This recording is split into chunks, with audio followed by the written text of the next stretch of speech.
Using Facebook's Metaverse, blockchain gaming has taken off. We've seen billions of dollars flood into the space, tremendous returns, billionaires overnight, and this trend isn't through yet.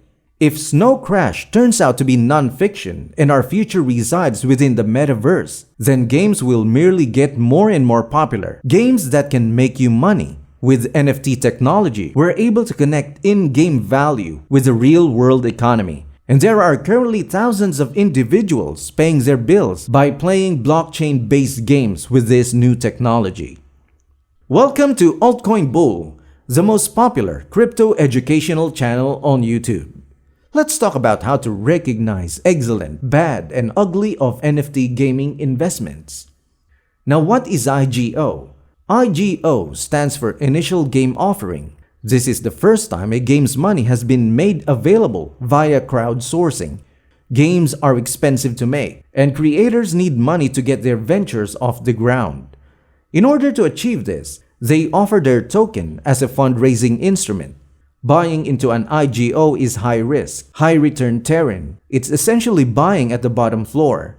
A major IGO success story is Blocktopia, who 700x'd in price after introduction. That's what we want to discover, the next 700x. Typically, IGOs are launched via a crowdfunding platform known as Launchpad.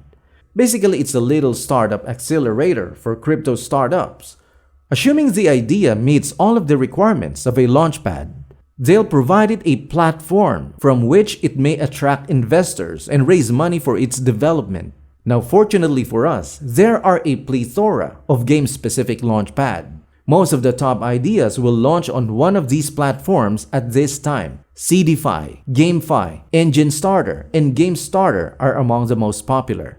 Each platform has its own set of regulations and projects to invest in. Although there is usually a tier structure in place, there are usually both guarantee and lottery tiers. A guarantee tier implies you'll always have the opportunity to invest in new initiatives. This is only available to those who have put the most money into the platform. The lottery tier gives you a chance to invest in a new game at random. This is for folks who only want to dip a toe into the field and don't want to invest a lot of money. If you want to guarantee an investment in an NFT game before it launches, you need to have at least a few $1,000s set aside. There's nothing wrong with spending little sums, but you should be aware that you may not be assured a piece of the project's pie. So let's go through the 4 most crucial things to think about while studying games on these platforms. The first is your enthusiasm for the game. If you have a personal interest in one of these games, you will automatically be a far better investment. This is because maintaining current on a project is one of the most crucial aspects of investing in gaming. Games decline in value over time. Old games simply lose value when newer games are released and gaming features become obsolete. Now, what if you begin to think that investment is losing steam? How do you know when it's time to leave? I have a great suggestion for you. Falling prey to the sunk cost fallacy is one of my worst habits. If I've invested a significant amount of time or money in anything, I'm prone to want to do it again because I've done it before. And here's how I break free from that perspective. I ask myself this question, and it works for everything. Would I do the same job if I knew what I know now? If the answer is no, you should probably look for a new employment. The project's interest is the first criterion. You'll be more educated and on top of your investment, since you'll naturally check their Discord, their website, or really play the game. There are several alternatives available. The next step is to look at community and user stats. NFT gaming data isn't the same as stock market data. You must take advantage of whatever data you can discover, and community engagement is some of the most useful data available. So while you're exploring smaller games or IGOs, here are some data points on community activity that you may collect yourself. Twitter followers, average Twitter responses and retweets, Discord size, average Discord conversations per day, Discord developer engagement, average site traffic, the trading volume of the game's currency or NFTs, Telegram users, and Telegram activity. Let's have a look at an example with 2 random IGOs to see how this works. These are only samples. The 2 projects are shown below. We don't know anything about them just by looking at their photos. Let's have a look at their Twitter sites separately. Sin City has 157,000 followers, which is a significant number for a project that has yet to begin. Metastrike has 61,000 followers, which is still a substantial number, although it is 2.6 times less than Sin City. Then I did some more investigating and discovered that the average post on Sin City's Twitter receives 2.2 times the amount of an engagement as Metastrike's. This is crucial to consider, since a smaller following may sometimes result in greater involvement, which is what matters. It's vital to remember too that this is only one measure, one piece of the picture. To develop a genuine analysis, you might want to collect 20 data points from 10 distinct initiatives. This information may be used for 2 main purposes. First and foremost, to assist you in making your initial investment selection. Second, to aid in future re-evaluation. To begin, you may use your community data to aid in the selection of several IGOs. A game with a rapidly developing and engaged community almost always has a promising future. Then if you decide to invest in an IGO and earn some coins, you can compare your new community data to your old data to see if your investment strategy is on track for the growth and community development that you expected when you initially invested. So if you want to earn the profits of a professional, you must be a professional when it comes to investing.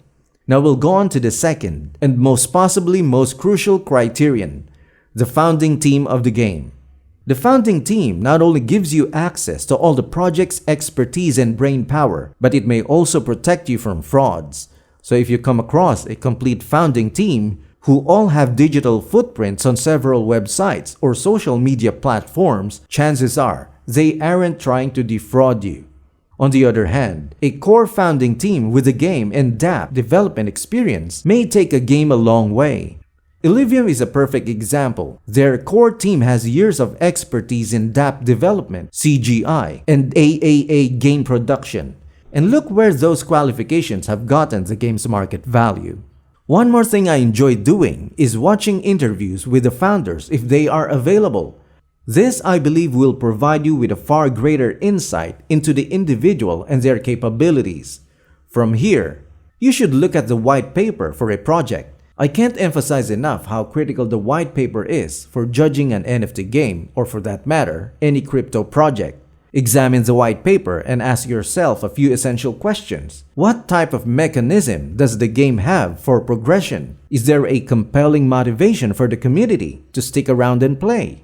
Remember that games degrade with time, so you'll want to invest in games that keep customers coming back. Is there a plan in place for generating and distributing new content in the game?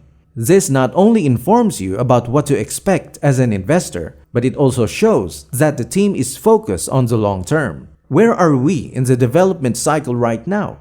This is significant because the earlier you invest in a project, the greater the risk. Is the white paper explaining everything presented in the trailer? Non-gameplay video is occasionally shown in some games. Make sure you know what the game is attempting to achieve. Is there a strategy in place for the player-to-player economy? The idea is to invest in games with biggest potential market capitalization. You'll need a strong in-game economy and good plans to grow it in order for this to happen. Taking all of this into account can help you become a far more successful investor. It's always best to do your homework and focus on a few initiatives. Now, is it truly possible to become a billionaire in 2022 through crypto gaming? According to records, the average return for gaming cryptos launched on CDFI was 4,469%, or more than 44x as of December 2021. At that rate, a $23,000 investment would be enough to bridge the $1 million barriers. Returns that are just incredible, but hang in there, because we must keep in mind that as much as I believe there is still room for profit, I would never bet on a 44x return. Even if you exercise extreme caution, there is no guarantee that you will be completely free of risk. It's still possible to lose money. Because IGOs are fresh new games, there is always a chance of luck. And keep in mind that this is geared for investing in IGOs or smaller game projects. When comparing games like Sandbox and Illuvium, two massive NFT games, there are a lot more data to look at. But with smaller projects, there's only so much you can learn. The most essential thing is to make use of the information available. As a result, you will become a tenfold better investor. Once again, this is your Altcoin Bull channel, bringing you the best and most updated news and trends in the crypto world. If you liked the video, don't forget to subscribe and hit the notification bell. Thank you and see you in the next one.